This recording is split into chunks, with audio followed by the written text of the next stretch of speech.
बरसात की एक रात। उसकी एक नज़र ने ही अमित को दीवाना बना दिया था। वह भला के खूबसूरत लग रही थी, बारिश में भीगी हुई। बारिश के पानी से उसे सर से पांव तक भिगो दिया था। उसके गालों पर लिपटी उसकी जुल्फें किसी को भी दीवानी बनाने के लिए काफी थी। आज सच में सभी अप्सराएं एक ही मूर्ति में समा गई थी। आज के पहले बहुत से चेहरे देखे, लेकिन किसी में भी इतनी कशिश नहीं देखी थी।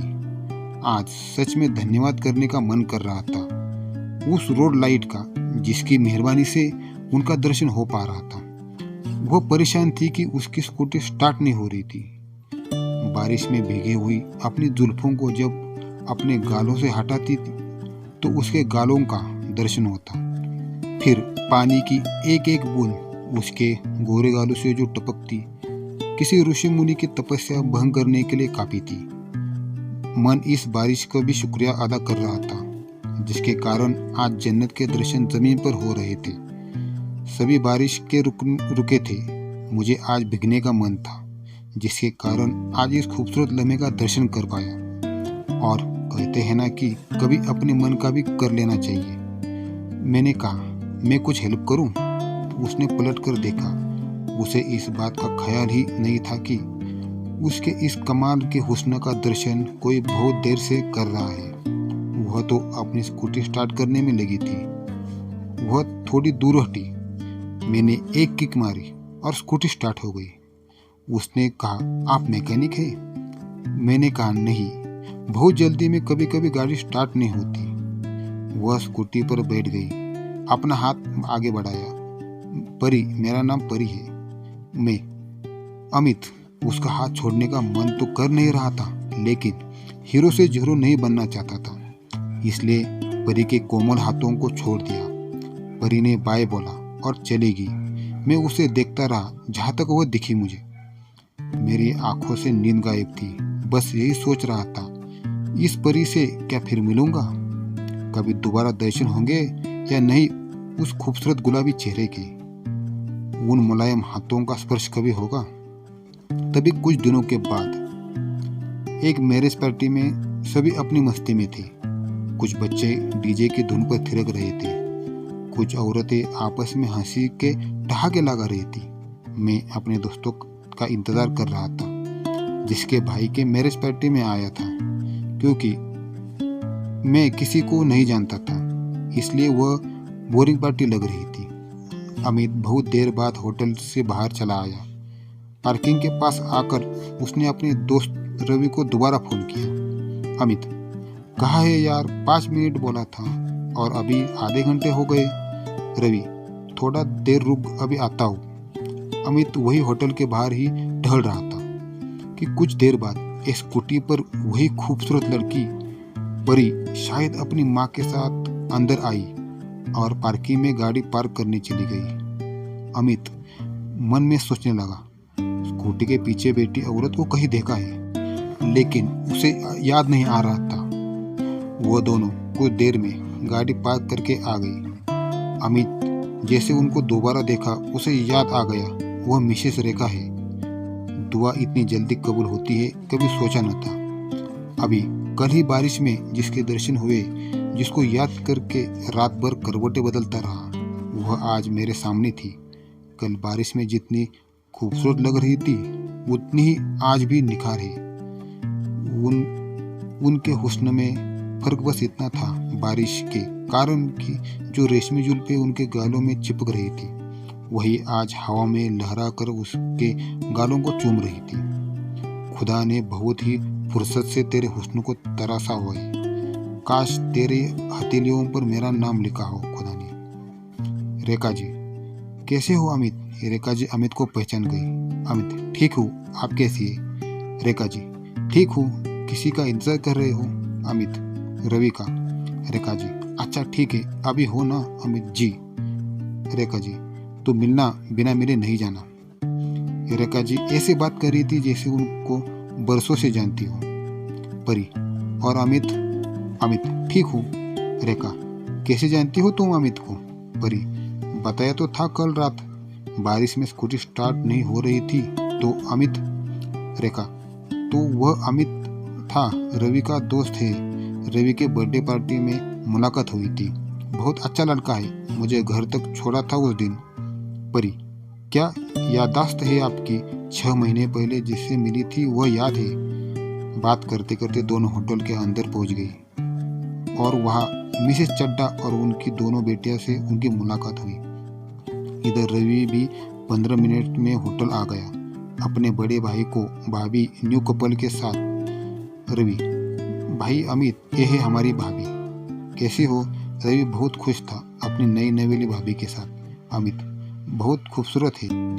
रवि, अंग्रेजी में बोल, हिंदी नहीं जानती हमारी भाभी। क्यों भाभी? रवि ने भाभी की तरफ नहीं देखा, जानता था भाभी उसे घूरते रही होगी। भाभी अंग्रेजी में पीएचडी थी। अमित, वेरी ब्यूटीफुल, हिंदी सिखा देना भाई, क्योंकि मेरी अंग्रेजी बहुत अच्छी नहीं है। हंसी से ठहाकों के साथ आगे बढ़ गई। नए जोड़े से मिलने के लिए सब बेकरार थे। दुल्हन से मिलकर बच्चे बहुत खुश थे। रवि ने भी अपने बाकी मित्रों से अमित का परिचय कराया।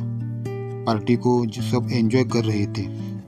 अमित फोन पर किसी से बात कर रहा था। उसे लगा कोई उसके पीछे खड़ा है। अमित ने फोन काट दिया। अमित की निगाहें परी को एक टक देख जा रही थी। परी, अमित। अमित भूत की तरह खड़ा था। परी ने दोबारा पुकारा, अमित। फिर भी एक टक उसे देखे जा रहा था, जैसे उसके कानों तक परी की आवाज नहीं जा रही थी। 3-4 आवाज देने के बाद भी जब वह ऐसे ही भूत बना रहा तो इस बार परी ने उसका हाथ पकड़कर पूरा हिला दिया। परी, अमित कहाँ खोए हो? अमित। अमित थोड़ा हड़बड़ाए हुए, कहीं नहीं। परी, 4-5 बार अमित अमित बुला चुकी हूँ, तुम सामने खड़े हो, कुछ बोल ही नहीं रहे हो, कहाँ खोए हो? अमित बात को टालते हुए, कैसे है कि तुम्हारे ख्वाबों में? कैसी हो? परी, फाइन। अमित, स्कूटी बीच में बंद तो नहीं हुई? परी, नहीं, कल के लिए थैंक्स, मैं आधे घंटे से स्टार्ट कर रही थी, वो स्टार्ट ही नहीं हो रही थी। अमित, एक बात कहूँ? परी की फ्रेंडली बातों से अमित की हिम्मत बढ़ रही थी। परी, बोलो। अमित, तुम बहुत खूबसूरत लग रही हो। परी मुस्कुराते हुए, थैंक यू। अमित, मैंने सोचा नहीं था कि तुम ऐसे मिल जाओगी, फिर तुम ऐसे आकर मुझे बात करोगी। अभी जब तुम सामने आकर खड़ी हुई तो मैंने सोचा यह मेरी कल्पना है, मैं तुमको देखे जा रहा था। परी अपनी तारीफ सुनकर ही मन खुश थी। परी, और कल मैंने नोटिस किया था भी क्या? कल भी तुम बहुत ध्यान से देख रहे थे, मेरी मदद के लिए रुके थे या फिर? अमित, मदद के लिए ही रुका था, लेकिन तुम्हारे हुस्न का दीदार करने से अपने को रोक नहीं सका। बारिश में तुम बहुत हसीन लग रही थी। परी, मैं बारिश में परेशान थी, आधे घंटे से भीग रही थी और तुम वहाँ से मजे ले रहे थे, झूठा गुस्सा दिखाते हुए परी बोली। अमित, गलत न समझो, तुम्हारा ध्यान मुझ पर था ही नहीं। तुमको देखने के बाद कोई भी तुमको देखता ही रह जाता, फिर तुम क्या चीज़ हो? अमित, सारी कायनात में तुम जैसा शायद ही कोई होगा। परी, ज़्यादा नहीं हो रहा? अमित, नहीं, अब दोनों दोस्त बन चुके थे, अब डर नहीं था किसी बात का। अमित, रात भर तुमको ही याद कर रहा था, दोनों अपनी बातों में इतने खो गए कि उनके किसी का ध्यान नहीं था। परी ने भी अमित को एक बार ही दिल दे दिया। रेखा जी का फोन आया तो परी चली गई। जाने से पहले दोनों ने एक दूसरे को फोन नंबर दिए, एक बार और मिलने का वादा भी किया। रेखा की नज़रों से अमित बचकर परी को देखता रहा। पार्टी समाप्त हो चुकी थी और लोगों एक दूसरे से मिलने के बाद जाने लगे थे। अब अमित भी जाने की सोच रहा था कि पीछे से आवाज आई। अमित ने पीछे मुड़कर देखा तो रेखा जी अपनी परी के साथ थी। रेखा जी, अमित खाना खा लिया? अमित, जी। रेखा, पूरी पार्टी खत्म हो गई, तुम मिले ही नहीं, मैंने तुमको ढूंढा लेकिन तुम नहीं दिखे। अमित, मैं भी मिलना चाहता था लेकिन इतने लोगों में आप नहीं दिखे।